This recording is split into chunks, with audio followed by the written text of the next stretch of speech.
Great. Should we get started? Yes. I'll introduce myself. I'm Laura Davis. I'm the Managing Director of WongDoody. WongDoody is a customer experience agency. We are part of a very large tech company called Infosys, and we do tons of experience design, lots of other things as well. Super excited to be here today. I'm going to ask my friends on the stage to introduce themselves as well.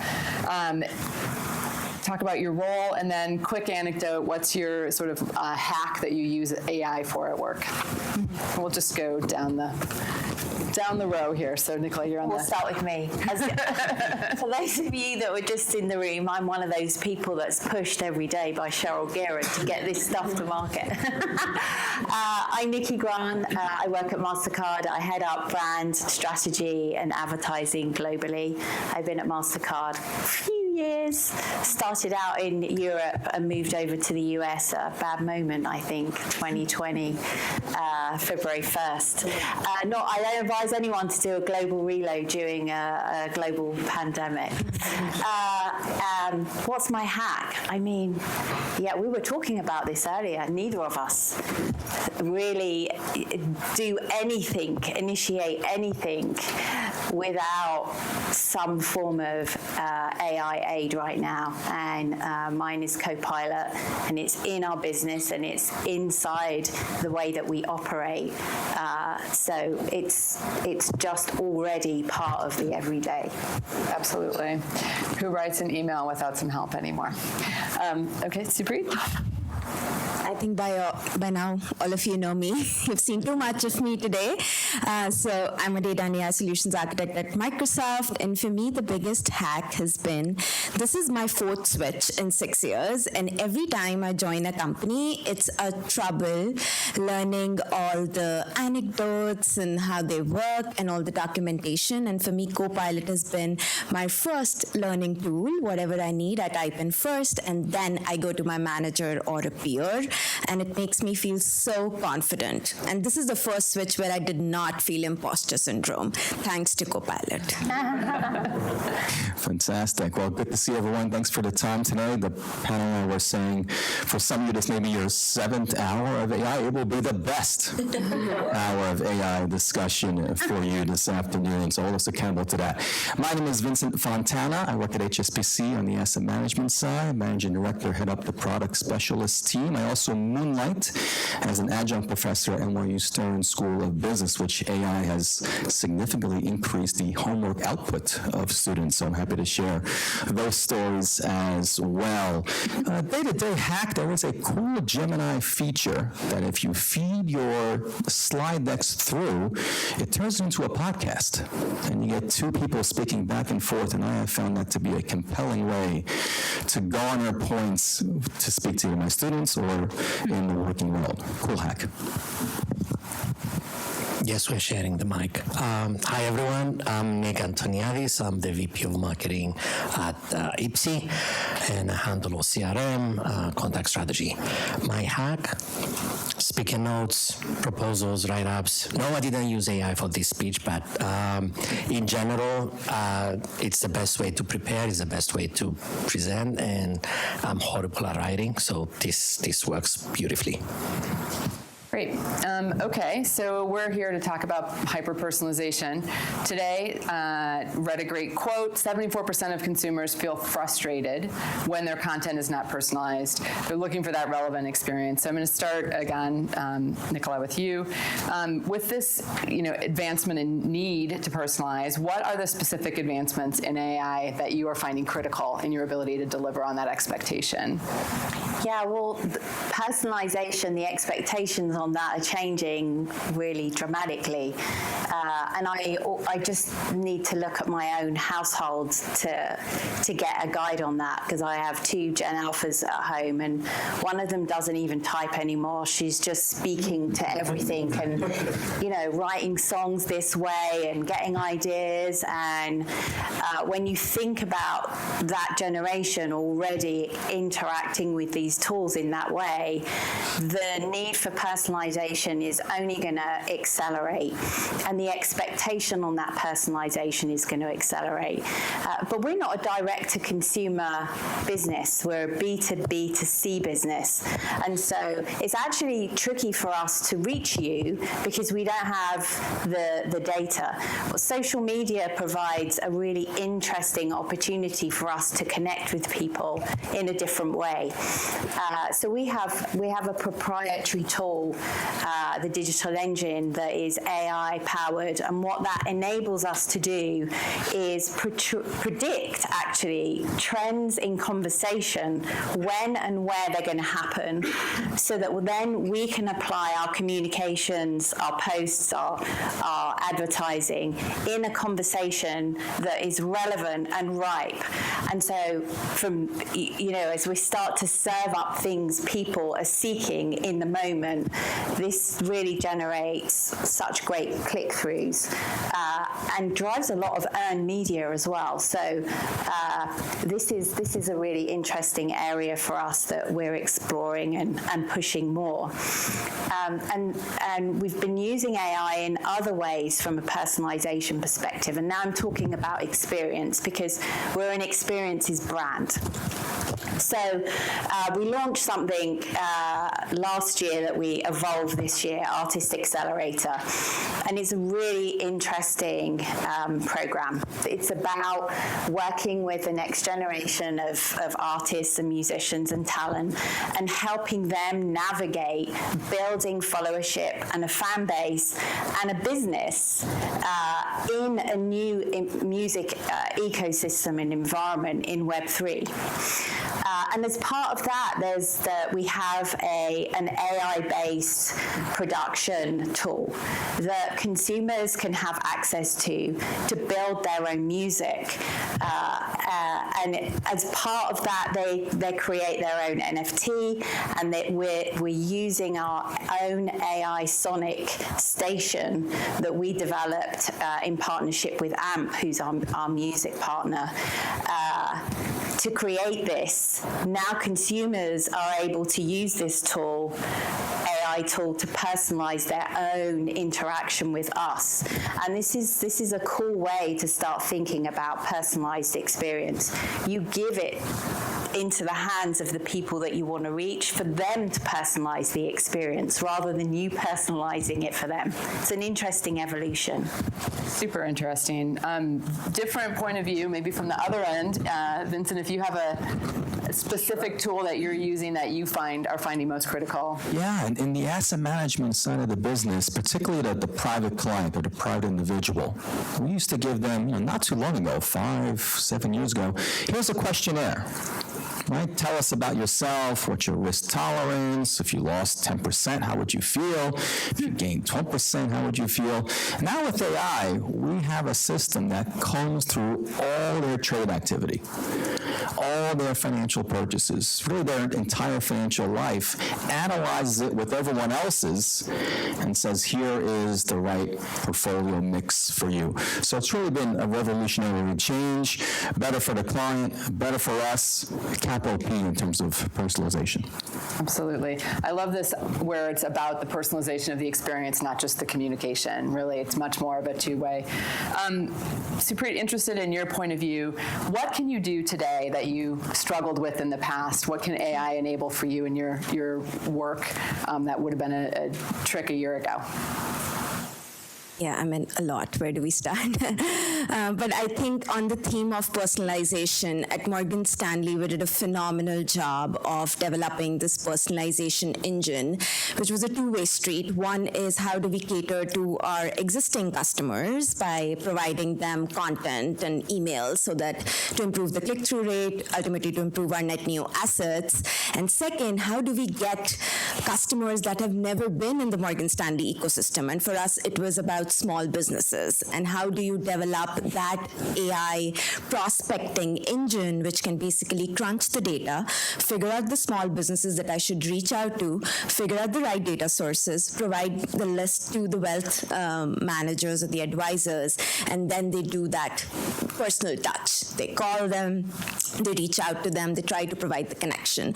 And that basically, if you think about but it cuts all that manual labor into half. How our wealth management advisors were approaching it prior was they were searching through LinkedIn, doing cold messages to people that they have no idea if they would respond to. So we are almost increasing that probability of getting the response back from these customers. And the engine was a hit. We gained a patent for that, which you can search on Google Patents. And also we were able to effectively measure it and get 6 times net new assets within the firm. Amazing. A little bit of a segue.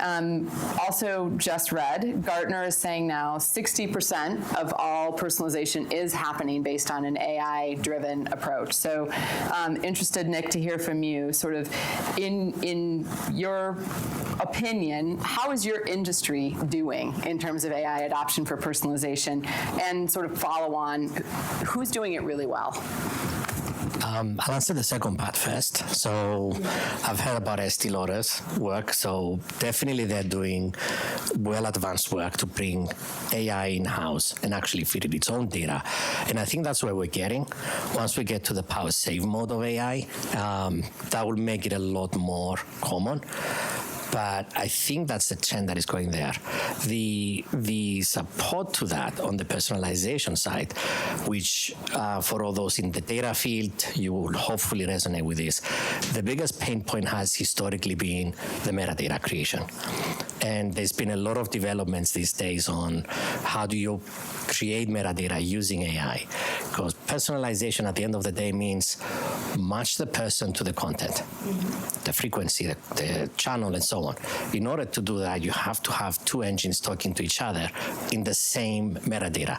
I have Nick who likes A, B, C, D, not product 1, 2, 3, 4.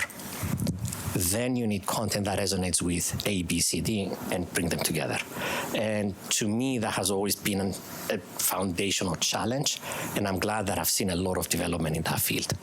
Sorry for taking too long on this one. You did not take too long. That's perfect. We were having a really interesting conversation when we were just chatting around measuring success and how are we looking at success, and has AI changed what you're measuring for success? I found it really interesting what you were saying, Nicola, about not changing, and I'll let you actually tell the story, but really just enhancing your ability to get there. Yeah, well, we were talking about A/B testing, and is it A/B testing anymore? And it's probably a little bit of A, 1, 2, 3, B, and so on. That kind of testing doesn't go away, but your ability to get to an outcome changes, obviously. But what AI is enabling is a much more iterative and agile approach to getting to market, where a product development process could have taken a year to 2 years to come to fruition. Now with the use of AI, you can really accelerate that process and get it to it doesn't have to take you 2 years to get it done. The testing is still important, but it's much more agile, and you can move much more fast and get to market much quicker, your path to revenue. I think, Supreet, you had an interesting point of view on this measurement piece as well. Yeah, I think, as you said, you can't improve what you can't measure. And in Morgan Stanley, it was pretty clear that if you're not able to show the right ROI, basically you're not doing your job well, right, as a data scientist.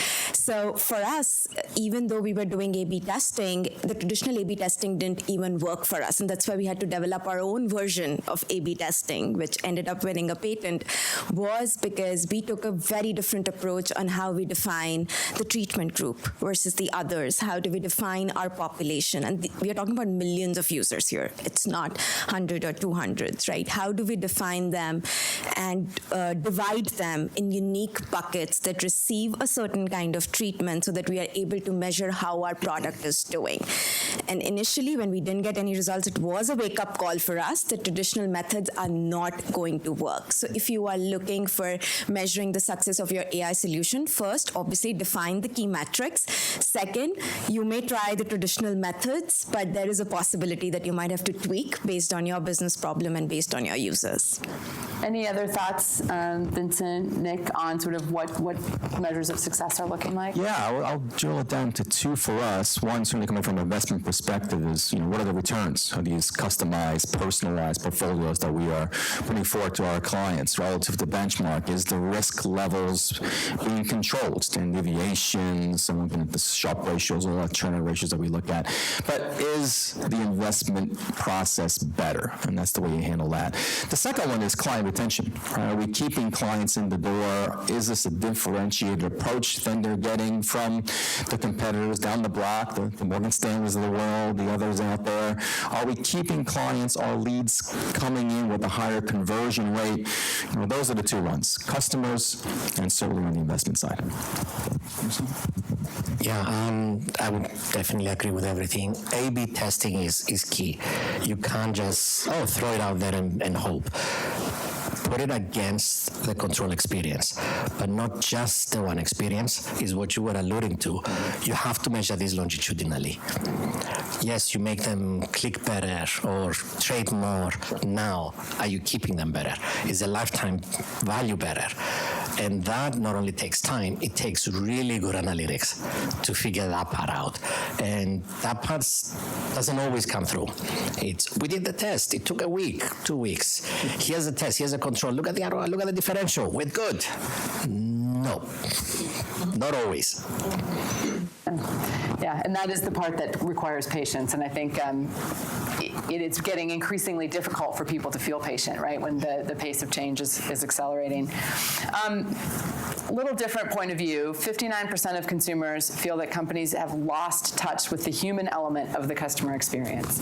So that is coming from a PwC report, so not my opinion, just a report I recently read. I'm interested to hear, and I'll start at the other end, just for variety. Vincent, I'll start with you. Sorry, did I miss my cue?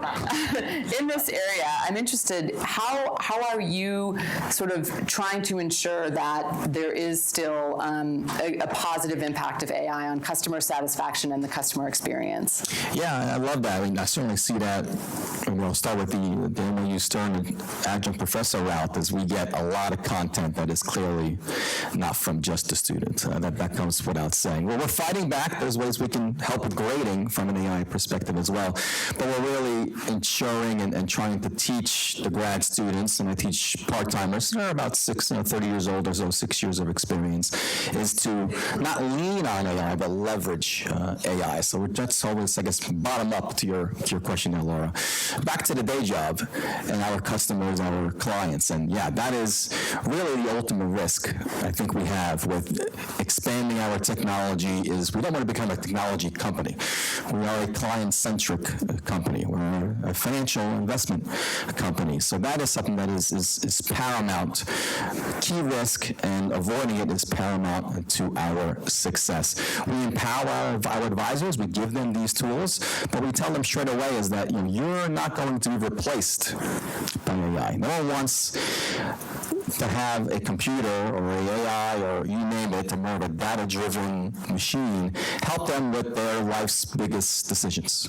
Help them with planning for retirement and ensuring that they have longevity built into their success.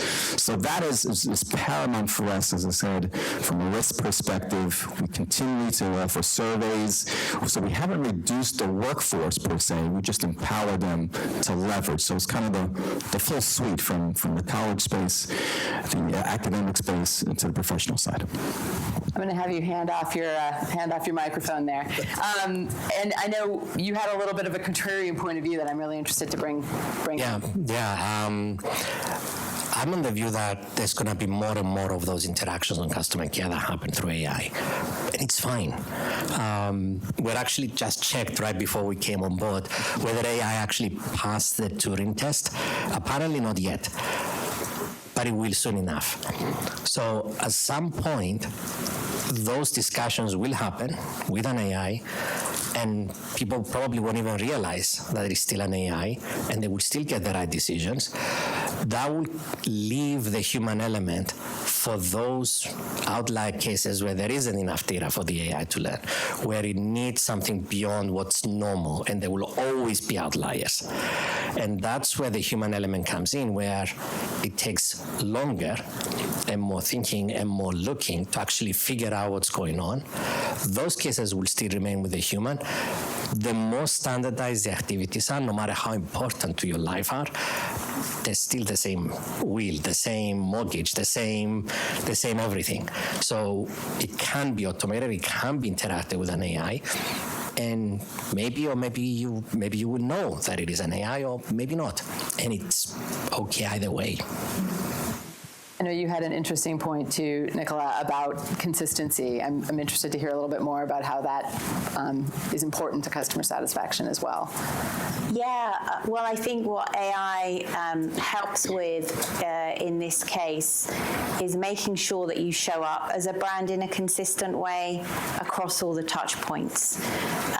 So, when you're a global brand with 11 million different geographies and touch points around the world, and you're also an ingredient brand most of the time, your ability to show up in a consistent way is very challenging.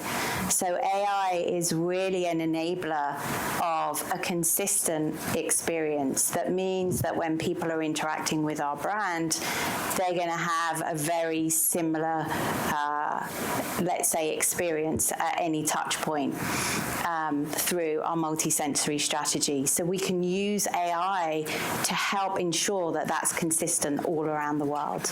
And we're doing that. We're piloting some tools on that right now that we're hoping to roll out over the next 12 to 18 months. But I think it's going to liberate a lot of our, let's say, energy that we're putting into that today, and free us up to focus on the really important things, the real human experiences where we really need to spend the time. I'm going to ask one more question, and then I'll open up. So we'll call this a little bit of a lightning round, although we're doing great on time, so feel free. What do you, and we'll start at this end just to keep it, moving back and forth a little bit. What do you expect to be a trend or an emerging technology that will really impact our ability to personalize and create those relevant experiences in the next, let's call it 6 to 12 months, but you take the time frame. All right, 6 to 12 months. So imagine where we were 12 months ago. So anything I say here is probably meaningless by next week. Here's my hypothesis.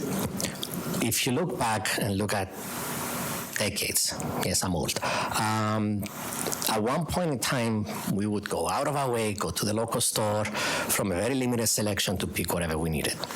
Then technology allowed for us to have huge variety, and we go to malls and we pick whatever we fit our style and what we wanted, and we look for things to find. Then we snipped out different parts of that journey. Now you don't have to go anywhere. You can do it from home and click and navigate and find what you like. Then we came up with a recommendation engine, so we actually show you what we think you like. I think the very, very last step in that journey that hasn't been touched yet by technology is to actually create the want and the desire. We're no longer going to start thinking, okay, I need something. Your AI assistant will remind you, you need new shirts. Put on weight. You have here recommendations from our sponsors, and if you commit to the order, we'll give you a special discount within the next hour. Shall I confirm the order? That's what's going to happen. The actual starting point of thinking I need something, or I want something, or I deserve something, I earn something, will be taken over by AI in a good way, not a bad way, where it will actually reach out to you before you get there. Not there yet. I've seen glimpses of it, but I think that's where we're heading eventually. hopefully it's not waking me up in the middle of the night with these thoughts. All right, good to know. For me, I see, next 6 to 12 months, the natural language processing, or NLP, I think is really going to shoot higher. We've seen some big advancements in that over the last 3 months, which is, I guess, a long time now in AI parlance, especially into the 7th hour of AI that we're speaking about it today. So that, I think, is really going to get a lot better. We're empowered by that. Our advisors asking we call our CIO AI questions that may come up in client conversations. What do we think about inflation? What do we think about really more nuanced kind of thing? What about this tariff on Mexico? How will it impact this particular investment? Those questions not always asked the same way. Sometimes AI can, we got to prompt it right. We won't be able to, we'll be less inclined, or less required, better said, to prompt it right in the future. Really excited about that part. Supreet? So I hail from the data world, so obviously my experiences are biased. There are certain set of reports that every analyst needs to send on a certain day, and it's a pain. Even if you're at a wedding or wherever you are, your CMO needs those reports, right? So what I would love to see organizations adopting is a data democratization, where marketing folks or any other org, they are able to interact with the data without the help of these analysts, get these reports, and are able to see the data, interact with the data, and make data-driven decisions without that dependency, so that analysts can do something better and creative, and not generate these weekly or monthly reports. EPR reports, anyone? Office space? Sorry. Actually, I'm with you on where this is evolving and the next big trend. I think probably 18 months ago, 2 years ago, we were seeing that in 10 years out, we would see the rise of the perceptive brand. And I think we're going to see that certainly before the end of this year really start to crystallize. And what the perceptive brand means is the next stage of personalization.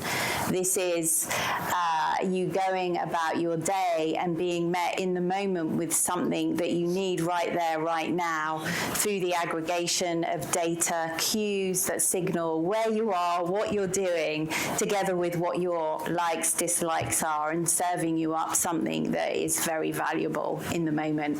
And that's the perceptive brand. So as you look at what's happening today, we're really just a step away from that.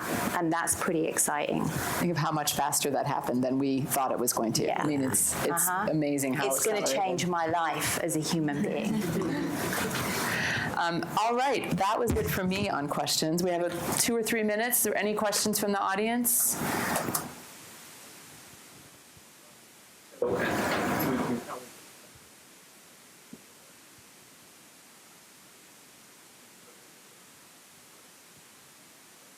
Where do you draw the line, say, personalization?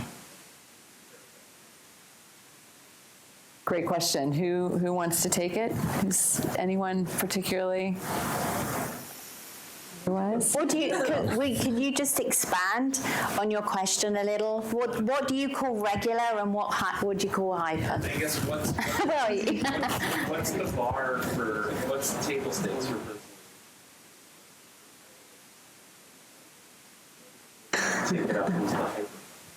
I have a point of view on it just from the agency side of the world, where I would say personalization is something that has, let's call it buckets, right? You've got a segmentation strategy, and you've got people who fit into that segmentation strategy, and you have a certain limited number of, you could have a lot of segments, but you have a limited number. Hyper-personalization, in my mind, is a spectrum versus a series, if that makes sense. So in the AI-driven world, you can almost be a segment of one. Now, are you really able to be a segment of one? Maybe that's else. Maybe that's my trend, but I think that's really where we're trying to draw the line. I don't mean to answer the question as the moderator, but does anyone have a different? Yeah, I mean, certainly in the financial space, in the investment space, back to my example where we're assessing the client and want to provide a specific personalized asset allocation.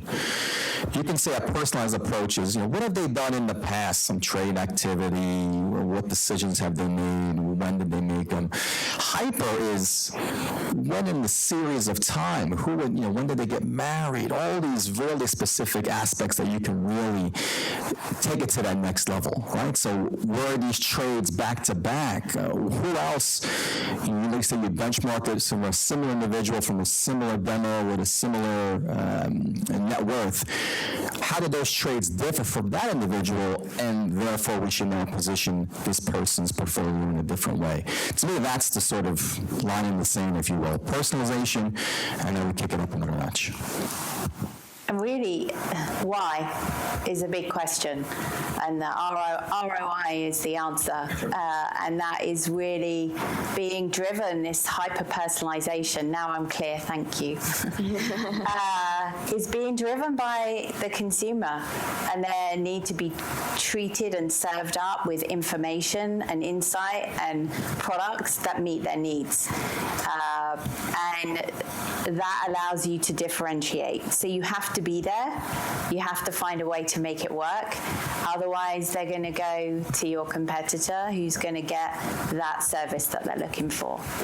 And that's the why. I think we have time for one more question. If anyone's got one more. Otherwise, we can all get pizza, I think. All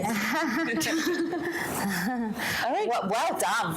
7 hours. I know. Let's give us a round of applause.